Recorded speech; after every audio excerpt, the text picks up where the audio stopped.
골로새서. 자, 생활을 통해서 하나님께서, 성령께서 이제 우리 교회를 무장을 시키는데, 그건 물론 진리싸움 시키기 위해서 무장시키는 거죠. 무장을 시키는데 우선 생활이 건전해야 돼요. 복음에 합당한 생활이 나와야 돼요. 우리가 복음에 합당한 생활을 살아야 됩니다, 이 말이 아니고 성령께서 어떻게 역사에 가시나 이걸 지금 우리가 살피는 거거든요. 그러니까 빌립보 교회에 통해서 복음에 합당한 생활을 살도록 성령께서 역사하시고, 골로새 교회를 향해서는 굳건한 믿음의 생활을 하도록 이제 계시해 주시는데, 오늘 우리들이 받는 것은 정말 생활로 우리가 무장이 돼야 된다. 뭐 공부는 해서 뭐 달달달달달달 다 안다 이거예요. 알면 뭐예요? 생활이 안 나오면. 이제 그래서 그게 죽은 지식이라는 얘기거든요. 죽은 지식. 죽은 지식은 세속적인 지식이에요. 죽은 지식이란. 그러니까 그것은 얼마든지 머리 있는 사람들은 자꾸 이렇게 살펴보면 다 알 수 있는 거예요. 그런데 배운 말씀이 우리 속에서, 역사에서 말씀 운동을 일으킨다고 그랬죠.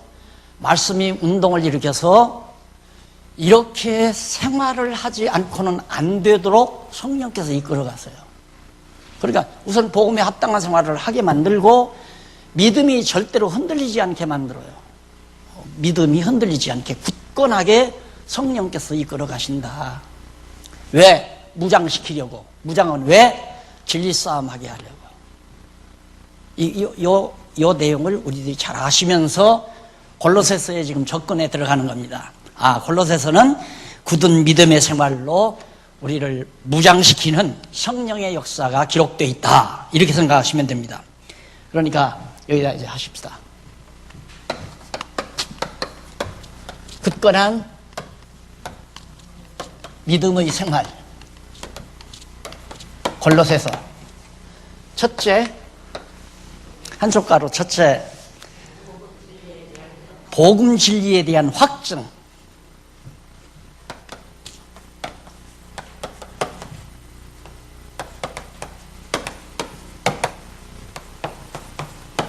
이게 이제 골로새서 1장에 나타나는 얘기입니다. 복음 진리에 대해서 확증을 시킨다. 이게 굉장히 중요하죠.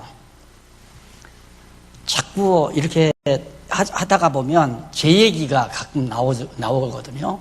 근데 그걸 여러분들이 자랑이라고 생각하지 마시고, 제가 말씀드리는 건 정말 그렇게 되더라, 이 얘기를 하기 위해서 그러는 거예요. 제가 성경을 통해서 복음 진리를 확증을 제가 한 게 아니라 성령의 감동으로 확증을 하다 보니까 일념으로 살게끔 되시더라고요. 이걸 놓을 수가 없어요. 너무도 분명하니까. 그러니까 생각해 보십시오. 아니, 내가 학자도 아니고 대단한 큰 교단의 인물도 아닌데, 내가 책을 써서 뭐가 같다는 거예요. 그것도 한평생. 한평생. 성경만 계속. 아니, 그렇게 무지막지한 사람이 있을 수 있어요? 60평생을 성경만 가지고 산다는 게 가능하냐 이거예요. 불가능하죠? 그건 가능할 수 없어요. 흔들릴 수밖에 없고, 하다가 보면 돈 벌 마음도 생기고, 하다가 보면 학문을 하고자 하는 마음도 생기고, 하다가 보면 사업을 하고자 하는 생각도 생기고, 하다가 보면 그 필요 없어요. 다 이유가 뭔가 확증이 되니까. 너무도 분명한 확증이 되니까. 너무 확실하니까 놓을 수가 없는 거예요. 그게 성령께서 하신 일이다, 그 말이에요. 그래서 이 확증을 시키는 데 있어서 그 밑에 97페이지 밑에서 여섯째 줄에 보면, 일찍이 여호와 하나님께서는 모세로 하여금 모압 평지에서 이스라엘 자손에게 호렙산 언약에 대한 재교육을 통해 여호와의 언약을 확증해 주는 내용입니다. 이게 모세가 이스라엘 백성들을 데리고 모압 평지에 갔잖아요. 요단강 동편 땅이거든요. 가가지고 거기서 봐라. 저 건너편 저게 하나님께서 우리 열조 조상들에게 약속한 가나안 땅이다. 그러니 너희들 나 죽더라도 저 가나안 땅 건너서, 요단강 건너서 가나안 땅 들어가라. 그게 바로 모압 평지에서 모세가 이스라엘 백성들에게 교훈하는 그 언약의 말씀을 확증시키는 귀한 재교육 내용이거든요. 근데 그 확증을 얻고 요단강 흘러가는데 그냥 들어가잖아요. 요단 강물이 흐르는데 그냥 들어가요. 왜? 확실하니까. 그러니까 내가 확실히 믿느냐 안 믿느냐는 사람들이 볼 때는 무모한 짓을 하는 거예요. 무모한 짓. 저들 아들 좀 망하려고 저 짓을 하나. 망하려고 허욕해서 하는 일이 아니에요. 허욕으로 주의 일을 하는 게 아니라 너무도 분명하니까 그냥 하는 거예요. 그냥. 남이 이러든 저러든 간에 관계없이 확실한 일로 해 간다 이 말이에요. 여러분 뭐 과거 다 잊으셨겠지만은 중국 땅이 개방도 안 됐을 때 내가 뭐라 그래요? 나 목사 장로님들 여기 계시지만은 나 은퇴하면 리무진 버스 하나 사주세요. 앞으로 신우주 열리고 고속도로가 뚫리면 리무진 버스 타고 중국으로 이제 그다음 실크로드로 해서 선교하러 다니랍니다. 그때는 이제 그런 정도의 상황이었으니까. 이게 뭐냐면 확증해서 오는 일이거든. 왜? 진리 깨닫고 나니까 너무 분명하다 이거예요. 그런데 보세요. 지금 갔잖아요. 예? 그러니까 무슨 뭐 영을 받아가지고 예언의 영을 받아가지고 그러는 게 아니고 하나님의 말씀을 깨닫고 나면 너무 분명하게 하나님의 역사를 인도해가는 것이 확실히 믿어진다 이 말이에요. 그러니까 그 믿음대로 행하는 거죠. 그래서 굳건한 믿음의 생활이 나오게 돼 있어요.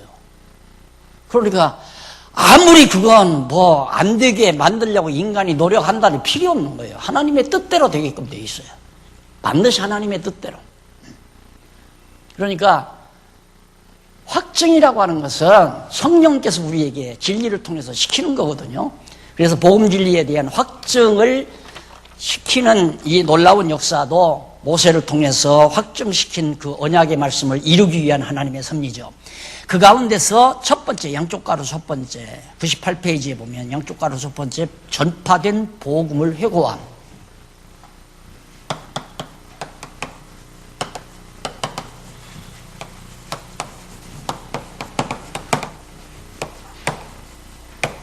골로새서 1장 1절로부터 그 이하 14절까지. 굉장히 중요하죠. 확증이라고 하는 것은 전파된 복음을 자꾸 해고 명상이에요. 소위 이걸 세속적인 말로 일반적으로 하는 얘기는 명상. 들었던 말씀을 자꾸 다시 생각하고 기억하고. 그러니까 이제는 여러분들이 성경 보는 것도 쉽잖아요. 성경 보는 것도 뭐 옛날처럼 막 호주벌 매주벌 그렇게 보는 게 아니라 대충 큰 얼개가 딱 있으니까 조용한 시간이면 과거에 들었던 말씀 다시 생각하는 거, 회고하는 거죠. 왜? 흔들리지 않기 위해서. 굳건한 믿음을 지키기 위해서. 맞아. 틀림없이 맞아. 누구나 그랬죠. 공산당하고, 공산당하고, 뭔 당이라고 그랬어요? 공산주의와 자본주의. 공산주의와 자본주의의 대결. 이걸로 세상 종말전이 온다고 다 모든 사회학자들도 다 그렇게 했고, 종교 지도자들도 그런 짓을 많이 했어요. 그런 얘기를. 아니잖아요. 중국 문 열린다는 생각 해본 적도 없고, 사람들이. 그 다음 동독 무너질 거 생각도 안 해봤고. 지금 저렇게 남북이 막 철통처럼 이렇게 가로막혀 있지만은 하나님이 정하신 때가 되면 열리게 돼 있어요. 다. 그러니까 하나님의 역사는 크고 방대한 것을 통해서 역사를 하지 않아요. 약하고 작은 걸 통해서 큰 일을 하게 만들어 가시는 거. 그러니까 이런 얘기하면 또 박 목사 허파에 바람 들어갔다 이렇게 생각할지 모르지만 내가 한다는 얘기가 아니에요. 내가 한다는 얘기가 아니라 자그마한 한국교회 그 가운데서 정말 더 작은 우리 장안중앙교회를 통해서 하나님이 반드시 큰 일을 준비해 놓으셨다라고 저는 그걸 확실히 믿고 있어요. 의심 없이 믿고 있어요. 준비해 놨다는 거에 뭐 이 시설 준비해 놨다는 얘기가 아니에요. 다 글자로 밝혀놨잖아요. 말로 이렇게 뭐 1시간, 2시간 한 건 다 날아가 버리고 끝나요. 듣는 순간 없어져 버려요. 암만 녹음이 돼도 필요 없어요. 써야 돼요. 기록을 했어야 돼요. 그런데 나도 몰라요. 그래 몇십 년 동안 그래 우직스럽게 돈 벌리는 것도 아닌데 왜 그 짓을 했냐. 하나님께서 너무 분명하고 좋으니까 그냥 나 혼자 갖고 있기는 정말 아깝잖아요. 그래서 써놔야 100년 후에도 200년 후에도 태어나는 사람들이 그때 책을 통해서 같이 공유할 수 있다고 그렇게 믿은 것뿐이에요. 그런데 하나님께서 내가 살아있는 현장에서 바로 책을 통해서 많은 사람들이 지금 공유를 하잖아요. 많은 사람들이 공유. 지금 영문으로 이번에 또 하나 기독교, 성경적 기독교 나왔잖아요. 이 벌써 이게 이제 보나마나 영어는 전 세계적이에요. 어느 나라도 지도자들은 영어를 대부분 다 잘해요. 영문으로 번역만 되면 세계적으로 확산되어지는 것은 시간 문제죠. 이런 것들이 다 복음 진리에 대한 확증 때문에 이 분명하고 확실한 진리를 하나님께서 땅에다 묻어두겠는가? 등경 위에 두지. 내가 늘 그러잖아요. 등경 위에 놓는다. 이게 중요한 게 아니에요. 이거 땅덩어리, 이건 뭐 건물저 이것이 중요한 게 아니다 이 말입니다. 그런데 진리를 우리가 깨닫고 자꾸만 뭐가 더 중요하고 뭐가 더 가치로운가 그거에 대한 판별력 자체가 흐려져서는 안 되죠. 나부터라도 만약에 야, 이 재물덩어리 내가 어떻게 해서 이걸 내가 이뤄놨나. 하나님께서 다 이걸 통해서 하나님의 일을 해 나가실지 안 그러면 하나님께서 이걸 하나님이 어떻게 하셔서 하나님의 능력을 보여주실지 그건 아무도 몰라요. 그 방법만은. 그러나 이게 중요한 건 아니다. 이 말. 하나님의 진리의 말씀이 중요한 거지. 그래서 우리가 과거 30년 동안 40년 동안 몇십 년 동안 우리 장안종학교에 40여 년 됐잖아요. 그동안 40여 년 동안 전파된 하나님의 말씀을 과거에는 뭐 테이프나 뭐 비디오 같은 것을 통해서 우리가 확인했지만 지금은 책을 통해서 얼마든지 회고할 수 있잖아요. 보면 맞구나. 이 말씀이 이거였구나. 그래서 매일 읽고 다시 회고하고 생각하고 이것이 우리의 복음 진리에 대한 확증을 해가는 중요한 과제입니다. 여러분들이 지금 여기 공부하는 것도 마찬가지고 제가 여기서 강의하는 것도 이 강의가 여기에서만 아니라 지금 실시간에 많은 지역에서 이 강의를 듣고 있고 또 내일 1시간 뒤에 한 달 뒤에 1년 뒤에 또 들을 사람들도 있고 그렇게 해서 복음 진리에 대한 확증을 갖게 만들어 가신다 하나님께서. 이게 이제 바로 그 내용인데 1절로 5절에 보면 성도들에게 축원하며 기도할 때 감사하는 이유를 밝혀요. 일반적으로 바울이 축원을 하죠. 축원을 하는데 벌써 발신자 사도 바울 자기 자신을 말하는 거예요. 자기 자신이 이 편지를 보내는데 먼저 자기가 사도가 그리스도 예수의 사도가 됐다. 그런데 뭐에 근거해서 사도가 됐는가? 그게 바로 처음에 나오는 하나님의 뜻으로 말미암아 된 거다.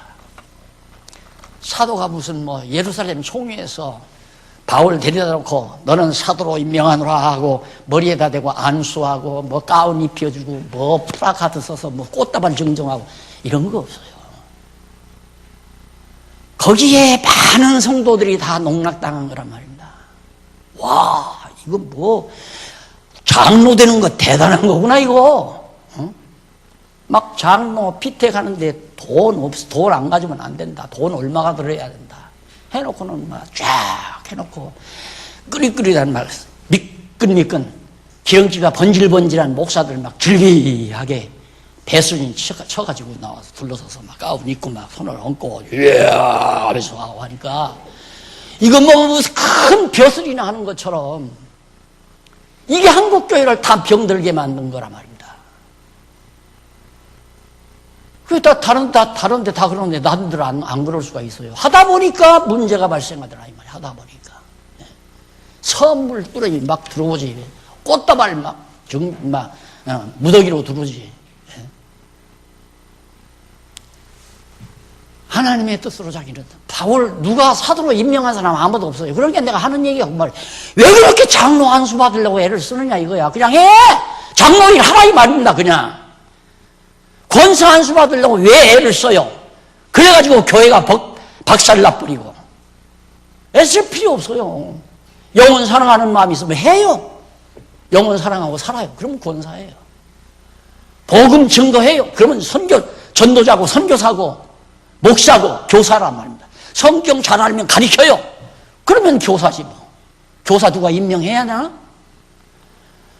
그 임명권을 교회 당회장 목사가 가지고 있으니까 목사의 권한이 하늘을 씻었죠.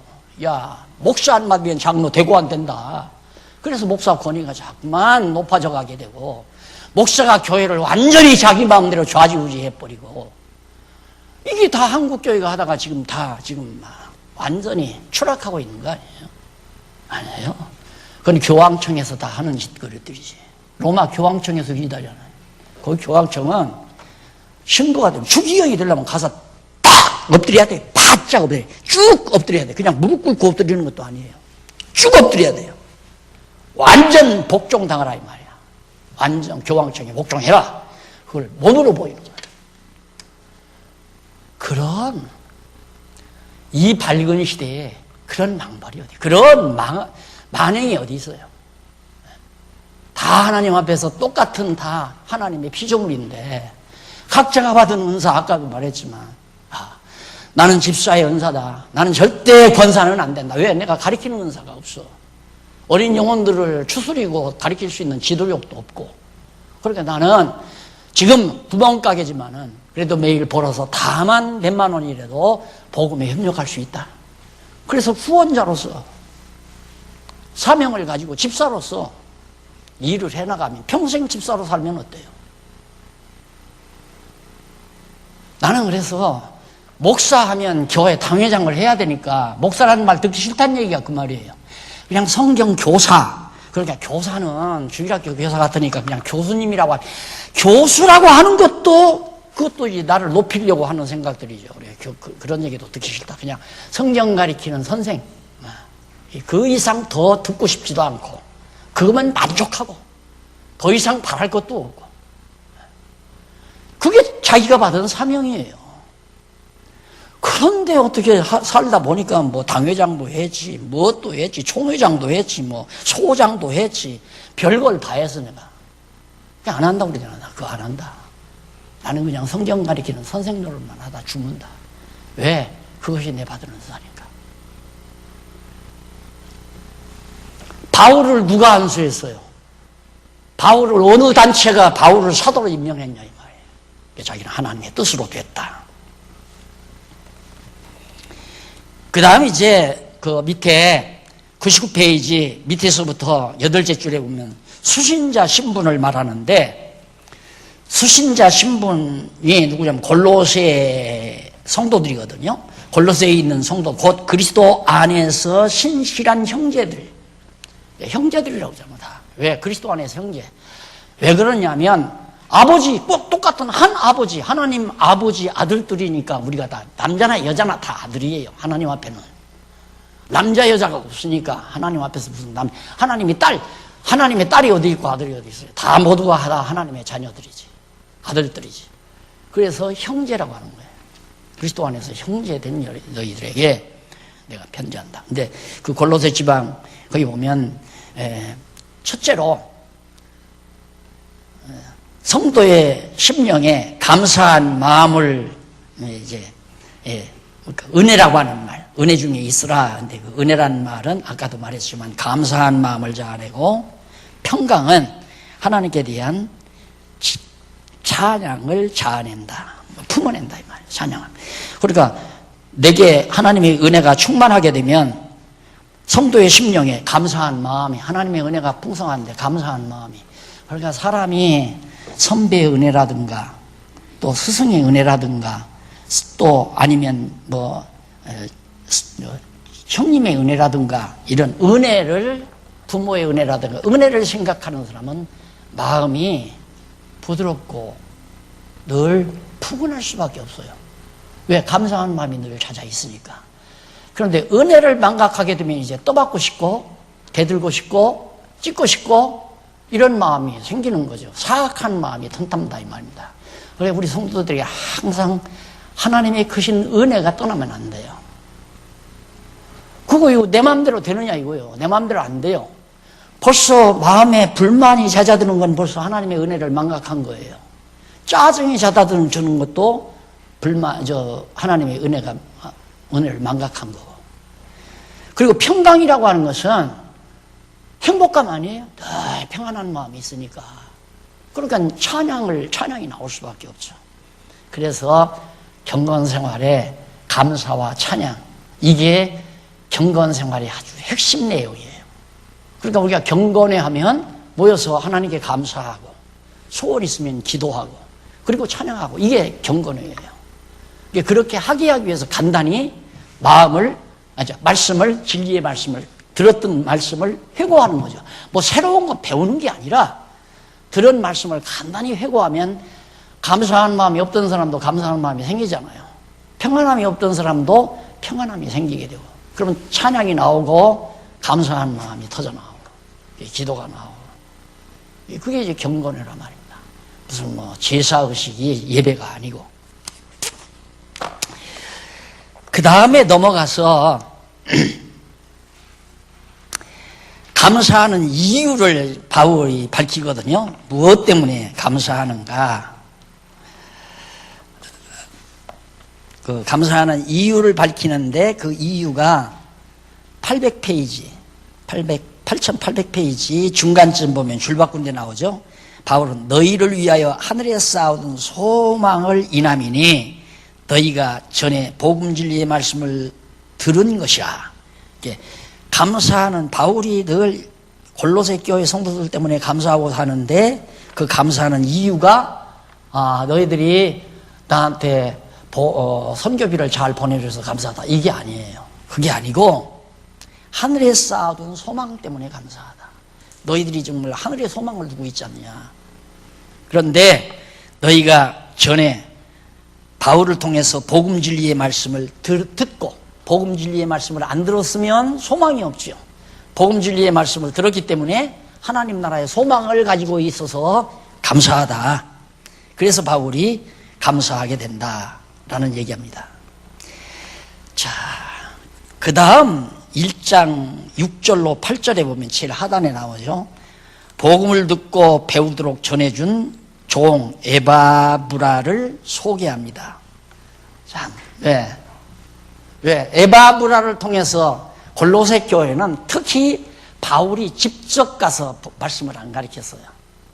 우리 지금 지도자 협의회사나 우리 교회들, 우리 김 목사님이나 김승일 목사님이나 김기훈 목사님처럼 내가 가서 직접 거기서 가르친 게 아니라 목사님들이 직접 성도들을 가르쳤다 이 말이에요. 에바브라도 마찬가지입니다. 골로새 교회는 바로 에바브라라는 사람이 그 복음을 가르쳤는데, 또 에바브라한테 배웠던, 바울에게 배웠던, 왜? 에바브라가 바울을 통해서 배운 거니까.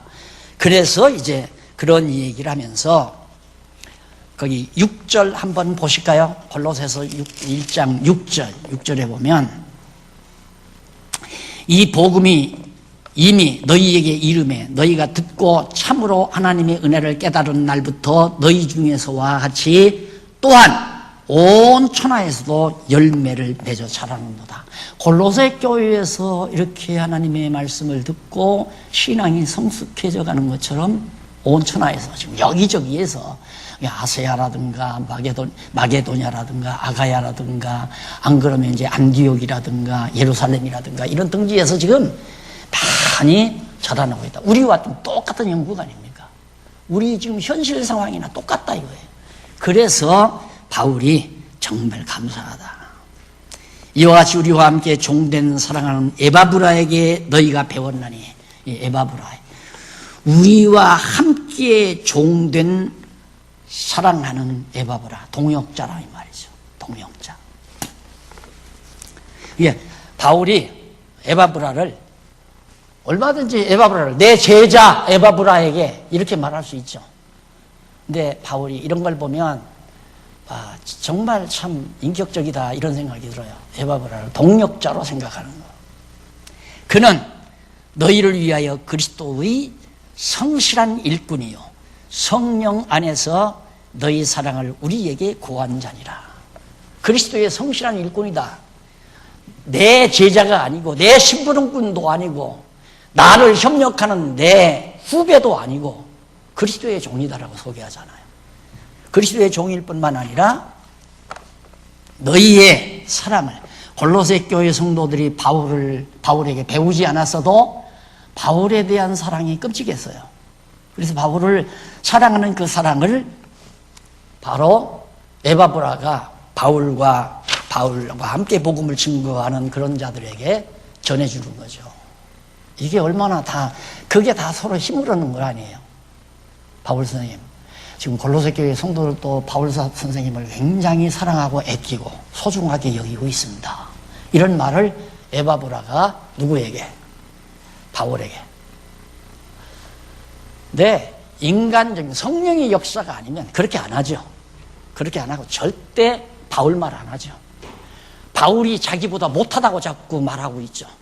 바울은 이런 말을 몰랐지만 나만은 이걸 알고 있습니다라고 자기를 내세우고 바울이나 다른 동력자들의 말을 안 하죠. 내가 해보니까 그러더라고요.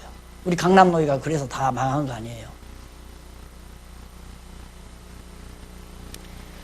이게 성령이 역사해야지. 성령이 역사하면 그냥 인간 본능이 역사해요. 인간 본능이 나와요, 그냥. 그래서 서로 경쟁하고 누가 인기가 있냐, 누가 더 잘하냐 이걸로 싸우고 경쟁하다가 함께 망하. 서로 싸우면 망한다고 그래서 함께 망하는 것이다. 망하는 길밖에 없어요. 서로 싸우게 되면.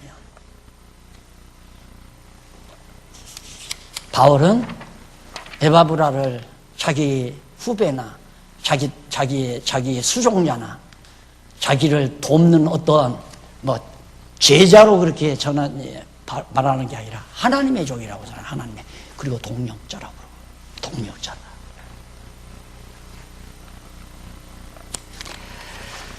그래서 에바브라를 소개하면서 1장 9절로 14절에 보면 성도를 위해 구하며 아들 안에서 죄사함을 얻음을 알려줍니다. 너무 아주 초보적인 복음이죠. 복음에 대해서, 복음 진리. 아들 안에서 죄사함, 죄 용서함 받은 복음 진리에 대해서 이제 이미 바울이 다 에바브라를 통해서 골로새 교회에 전파된 그 복음을 다시 한번 회고시키는, 생각하게 만드는 과정이 거기 나와요. 그래서 9장 9절로 14절 보십시다. 9절. 이로써 우리도 듣던 날부터 너희를 위하여 기도하기를 그치지 아니하고 구하노니 너희로 하여금 모든 신령한 지혜와 총명에 하나님의 뜻을 아는 것으로 채우게 하시고, 첫째, 지혜와 총명에 하나님의 뜻을 아는 것 매우 중요하죠. 그러기를 위해서 바울이 기도하는 거예요. 바울이. 그런데 그 하나님께 기도하는데 하여금 모든 신령한 지혜와 거기 그러니까 골로새 교회 성도들이 바울을 상당히 사모하고 사랑하고 소중히 여긴다는 그런 전달을 에바브로디도를 통해서 받은 날부터 너희를 위하여 기도하게 하기를 시작했다. 내가 기도하기 시작했는데 그치지 아니하고 구하노니 너희로 하여금 모든 신령한 지혜와 총명에 하나님의 뜻을 아는 지혜로 채우게 하시고, 이게 뭐냐면 지금 제일 뒤에 끝부분에 가서 나와요. 감사하게 하시기를 원한다는 게. 목적은 딱 골로새 교회 성도들이 늘 마음에 감사하기를 원한다. 누구에게? 하나님께. 근데 그 하나님을 수식하는데 어떤 하나님인가? 모든 신령한 지혜와 총명에 하나님의 뜻을 아는 것으로 하나님이 채워요. 성령께서 채우신다 이 말입니다. 이 하나님의 뜻을 아는 것으로 채워준 하나님께 감사해야 할 거 아니에요. 예, 하나님의 뜻을 아는 게 매우 중요하니까. 그래서 내가 이거 크게 항상 써서 주잖아요. 뜻. 이게 가장 중요하다. 가장 중요하다. 하나님의 뜻을 공유하는 것. 내가 아는 하나님의 뜻과 여러분들이 아는 하나님의 뜻이 다르다면 헤어질 수밖에 없는 거예요. A라는 사람과 B라는 사람이 하나님의 뜻을 똑같이 알지 아니하면 적수가 될 수밖에 없는 거예요. 하나님의 뜻을 공유하는 것, 똑같이 아는 것. 성령의 역사는 바로 그렇게 역사에 가시는 거니까. A라는 사람에게나 B라는 사람에게나 C라는 사람에게 똑같이 성령은 하나님의 뜻이 뭐다? 당장 우리 다 알잖아요. 우리 장안중앙교회를 통해서 하나님이 하시고자 하시는 뜻이 뭔가? 우리에게 주신 이 보화, 성경신학, 만방에 전파해서 많은 사랑하는 영혼들과 공유하게 하시는 것, 공유시키려고 하는 것, 그거 이상 하나님의 올바른 뜻이 어디 있겠습니까? 그거밖에 없어요. 우리를 향한 하나님의 뜻은. 우리 여러 가지 얘기를 하겠죠. 그거 아니에요. 그렇게 생각하면 착각이에요. 똑같이 알아야 돼. 하나님 우리 장안중앙교 성도들을 통해서 성도에게 향하신 하나님의 뜻이 뭔가? 우리에게 남달리 주신 이 소중한 성경신학 진리, 이거 우리 땅에다 묻어두지 말고 풍경 위에 드러내서 진리를 사랑하는 많은 영혼들과 같이 공유하게 하시려는 것이 하나님의 선하신 뜻이다. 나는 그거 이상 알고 있지 않아요. 그것이 하나님의 뜻이다. 그래서 그것만을 위해서 마지막 달려갈 길 다 달려간다. 아까도 말씀드렸잖아요. 그리고 뜻만 알게 하는 것이 아니라 주께 합당히 행하여 범사에 기쁘시게 하고, 누가? 하나님께서 내 마음대로 기쁘고 즐겁고 하는 게 아니라 하나님이 기쁘시게 해야 돼요.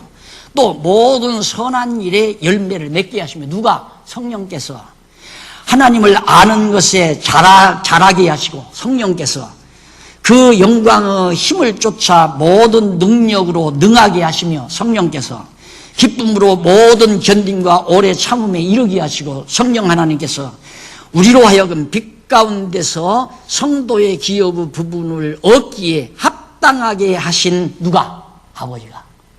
아버지가 앞에서 다 소술한 내용들을 다 하게 하셨다 이 말이에요. 그런데 누구는 자랑해요? 또 누가 자랑할 것이 있어요? 복음만이 전했다고 자랑하나요? 일만이 했다고 자랑하나요?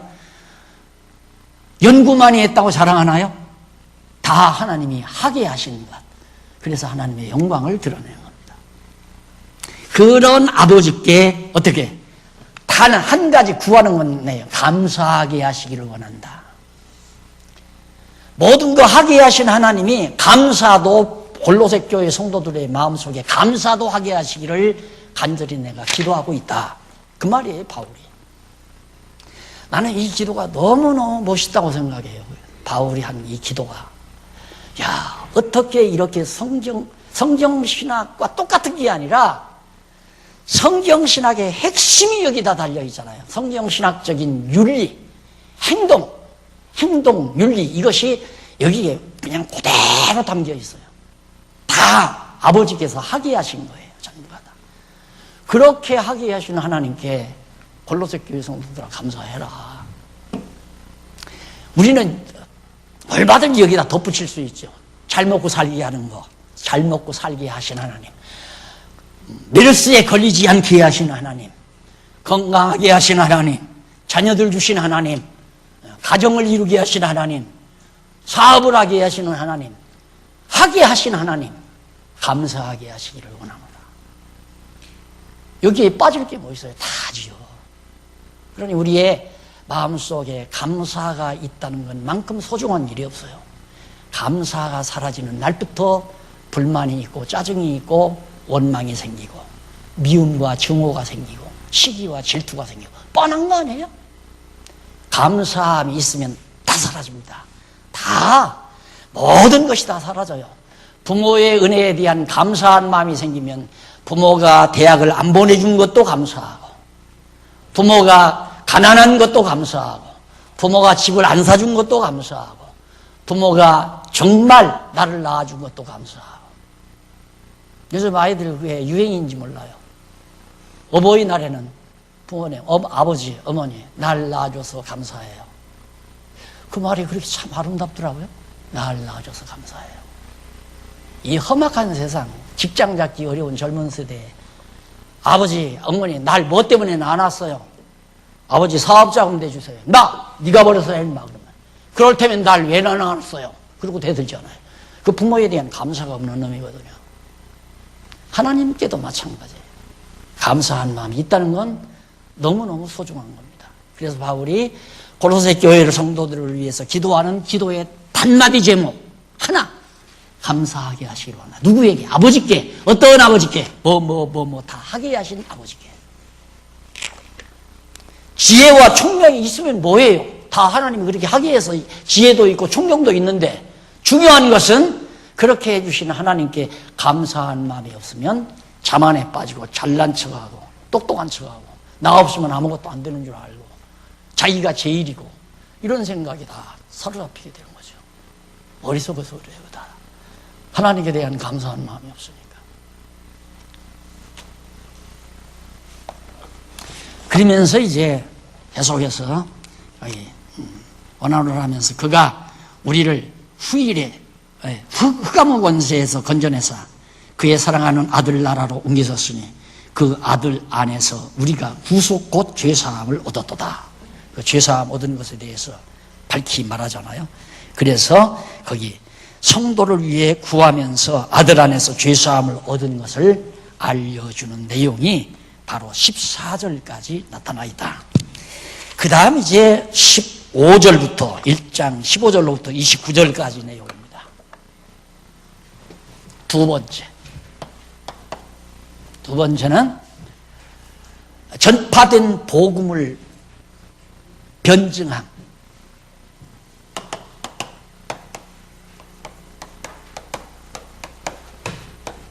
골로새 1장 15절로부터 마지막 절까지겠죠. 15절로부터 29절까지. 자, 과거에 에바브로디도를 통해서 골로새에 전파된 그 복음을 사도 바울이 편지를 통해서 잠시 회고시킨 다음에 이미 전파된 복음을 다시 바울이 변증을 해요. 그것이 얼마나 올바른 진리고 얼마나 아름다운 생명의 말씀인가를 변증하는 내용입니다. 그래서 15절로 20절에 보면 아들에 대한 만물과의 관계와 그 신분에 관하여 변증하는 내용입니다.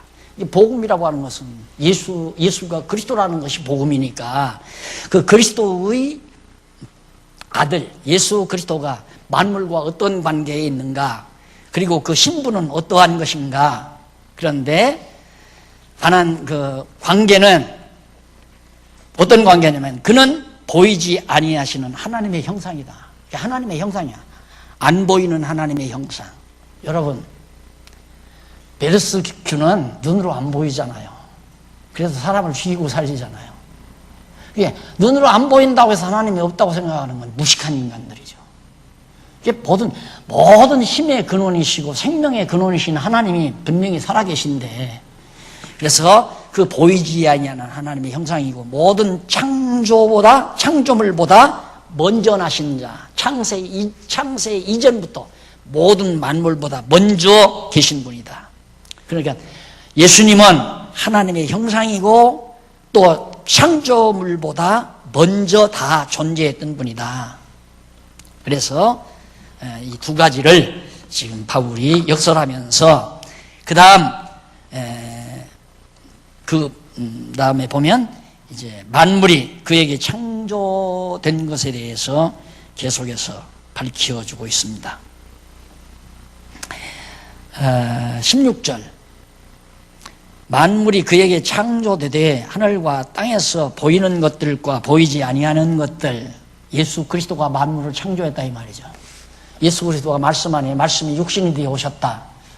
영원전 로고스 말씀으로 계셨던 예수 그리스도가 말씀으로 로고스로 천지 만물을 창조하죠. 모두가 다 창조되는 내용을 지금 바울이 밝히는 내용인데, 그에게 창조되되 하늘과 땅에서 보이는 것들과 보이지 아니하는 것들과 그 다음 혹은 보좌들이나 주관들이나 정사들이나 권세들이나 만물이 다 그로 말미암고 그를 위하여 창조되었고 또한 그가 만물보다 먼저 계시고 만물이 그 안에 함께 있었느니라. 예수님의 신분을 말합니다. 그는 몸인 교회의 머리가 되시고 그가 근본이요 죽은 자들 가운데 먼저 나신 자니 이는 신이 만물의 으뜸이 되려 하심이요 아버지께서는 모든 충만으로 예수 안에 거하게 하시고 그의 십자가의 피로 화평을 이루사 만물 곧 땅에 있는 것들이나 하늘에 있는 것들을 그로 말미암아 자기와 화목되기를 기뻐하심이라. 전에 악한 행실로 멀리 떠나 마음으로 원수가 되었던 너희를 이제는 그의 육체의 죽음으로 말미암아 화목케 하사 너희를 거룩하고 흠이 없고 책망할 것이 없는 자로 그 앞에 세우고자 하셨으니 만일 너희가 믿음에 거하고 터 위에 굳게 서서 너희 들은 바 복음의 소망에서 흔들지 아니하면 그리하리라. 자, 여기에 지금 문제가 있는 거예요. 그리하리라는 말은 작은 것이로 있죠. 이게 그런 의미를 번역자가 그냥 삽입한 거예요. 그렇게 해야 말이 될 것 같으니까. 그러면 왜 이런 결과가 나왔는가? 앞에서 가정법, 만일이라는 말을 썼기 때문에 그래요. 만일. 그래서 여러분, 지금 바울은 예수 그리스도가 정말 우주 만물의 상속자가 되신 이유에 대해서 지금 밝혔거든요. 그럼 그 이유가 첫째가 뭐냐면, 그 첫째는 하늘과 땅에 있는 모든 것들, 곧 보이는 것들과 보이지 않는 것들, 보좌들, 뭐들 이런 것들 다 전부 다 예수 그리스도로 말미암아 창조됐다. 그런데 거기 보좌들과 주권들과 통치들과 권세들은 뭘 말하는가? 권세들은 피조된 우주 만물을 비롯해 영적 세계에 이르기까지 모두 주관하고 다스리기 위한 수종자들로 지으신 영적인 세력들을 말한다. 그래, 천사들이죠. 하나님께서는 천사들을 통해 모든 걸 다 다스려요. 전부 다 다스린단 말입니다. 예수 그리스도가. 왜? 만물의 우두머리니까. 그래, 장안중앙교회도 만물의 우두머리신 그리스도가 다스리지. 장안중앙교회는 예외인가요? 어느 목사가 다스려야 하나요? 어느 장로가 다스려야 하나요? 그러니까 아니다 이 말이에요. 그리스도가 다스리는 것이 교회지. 자, 그렇게 해서 두 번째는 만물이 그분으로 말미암아 그분에게 창조되었기 때문에 바로 예수가 우두머리다. 그리고 셋째는 제일 마지막 부분에 나오죠. 마지막 끝부분에 7페이지 마지막 끝부분에 또한 그가 만물보다 먼저 계시고 만물이 그 안에 함께 섰기 때문이다. 그래서 만물의 우두머리가 되셨다.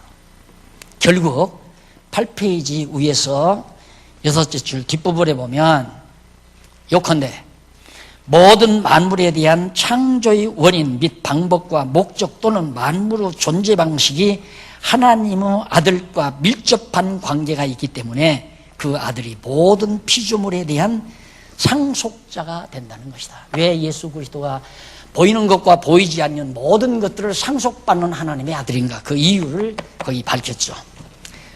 자, 그런 다음에 그는 몸의 머리시다. 바로 나오잖아요. 몸의 머리다. 그래서 그리스도의 신분을 취하신 목적, 그 이유, 이런 것들을 바로 그는 교회의 머리시니 하면서 바로 나와요. 아까 제가 모든 충만으로 하나님께 거하게 하시고 이제 그는 육체의 죽음으로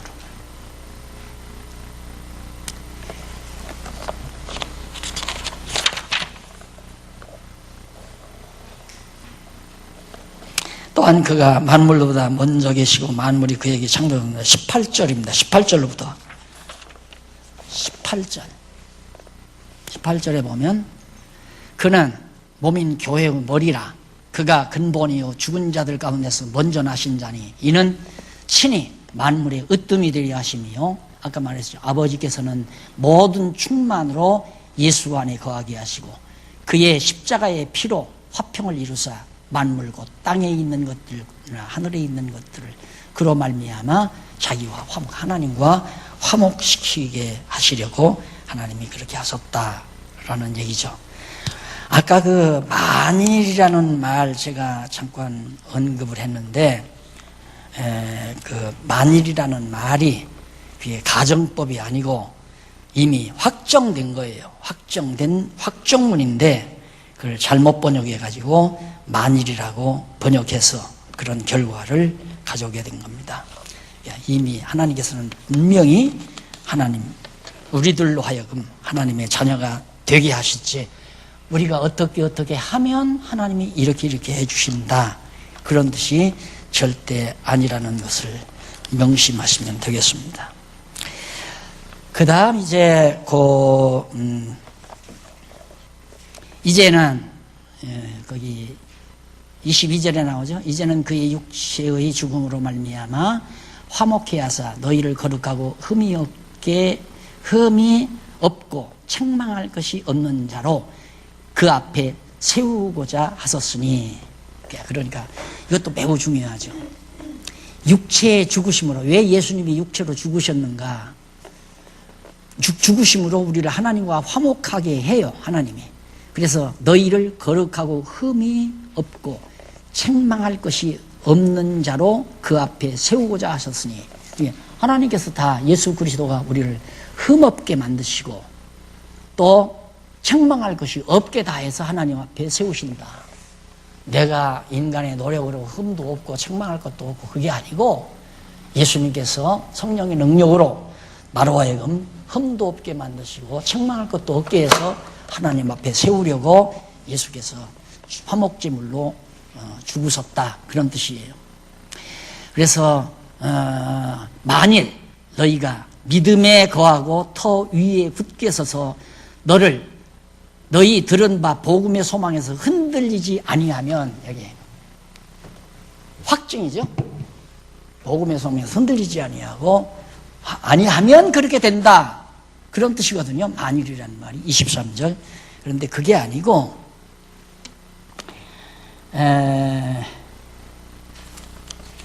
23절 몇 페이지 가서 보면 10페이지 한번 보세요.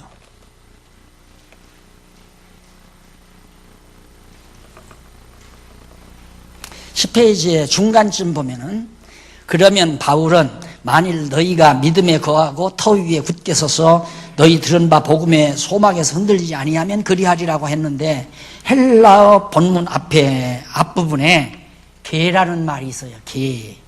개라는 단어가 있는데, 이는 정말로 또는 적어도 만약 사실이라면, 이 부분을 택한 거예요, 번역자가. 만약 사실이라면. 정말로, 이걸 이렇게 택하면 얼마나 좋아요. 정말로, 이게 정말 제대로 택하는 거거든요. 그래서 다시 내가 번역을 하기를, 정말로 너희는 믿음에 견고하게 되고, 믿음에 견고하게 돼요. 우리는 반드시, 적어도 반드시 우리는 믿음에 견고하게 되고, 복음의 소망에서 확고히 흔들지 않고 남아있게 된다, 이 말이에요. 그렇게 번역을 해야 되는 거 아니에요. 근데 이걸 우리가 흔들리지 않고 견고하게 되고 정말 우리가 할 일을 해야 그렇게 된다? 그건 알미니안주의 결과가 나오는 거예요. 성경을 잘못 번역해가지고 그런 결과들이 나온다. 이런 부분을, 구체적인 부분이니까, 그러니까 여러분들이 공부하면서 잘못 이해가 되는 것들은 요 헬라어 나 헬라어 잘 못해요. 그냥 사전 보고 다 정리하는 거예요. 그러니까 헬라어 잘한다고 자랑하기 위해서 한 게 아니니까, 그런 걸 보시면 아하, 정말 성경 한 구절이 잘못됨으로 얼마나 우리의 신앙생활이 힘들고 고달픈가. 확증도 안 되고 언제 지옥 갈지도 모르고 이러다가 나 버림받을지도 모르고, 이런 것 때문에 늘 우리는 갈등하잖아요. 안 그래요? 확실해요. 변함이 없어요. 자, 24절로 29절 마지막 정리하고 끝을 내십시다. 일꾼된 이유와 복음 전파하는 목적, 왜 사도 바울은 일꾼이 됐나? 바울은 옥중 생활에 대해서 언급을 합니다. 내가 왜 이렇게 감옥에 갇혀서 고통을 당하는가? 그 이유는 이쪽에 나오죠. 내가 24절, 내가 이제 너희를 위하여 받는 괴로움을 기뻐하고 그리스도의 남은 고난을 그의 몸된 교회를 위하여 내 육체에 채우노라. 지금 감옥 생활이에요. 이게 그리스도에 남은 고난이란 예수님이 십자가에 못 박혀 죽으시고 고통당하신 건 예수 그리스도가 직접 머리 대신 그리스도가 받는 고난이지만 남은 고난은 그의 몸된 지체가 받는 고난이에요. 이게 교회가 당할 고난이죠. 그러니까 우리도 이 남은 고난에 동참하는 거예요. 결국 우리 그리스도의 몸된 우리도 고난을 받아야 되니까 그걸 남은 고난이라고 하는 겁니다. 내가 교회 일꾼 된 것은 왜 됐는가? 첫째, 하나님이 너희를 위하여 내게 주신 경륜을 따라 하나님의 말씀을 이루려 함이라. 너희에게 하나님의 말씀을 이루게 하려고 내가 일꾼이 됐다. 두 번째, 이 비밀은 만세와 만대로부터 오므로 감추었던 것인데 이제는 그의 성도들에게 나타났고 하나님이 그들로 하여금 이 비밀의 영광이 이방인 가운데 어떻게 풍성한 것을 알게 하려 하심이라. 이방 가운데 이 놀라운 비밀의 복음을 증거케 하려고 내가 하나님의 일꾼이 됐다. 바울은 알잖아요. 내가 무엇 때문에 하나님의 일꾼이 됐나? 나는 무엇 때문에 사명자가 됐나? 그거 다 알아야죠. 나는 왜 집사가 됐나? 나는 왜 권사가 됐나? 장로가 됐나? 목사가 됐나? 교사가 왜 됐나? 그걸 확고하게 알아야 된다 이 말이죠. 바울은 알고 있잖아요.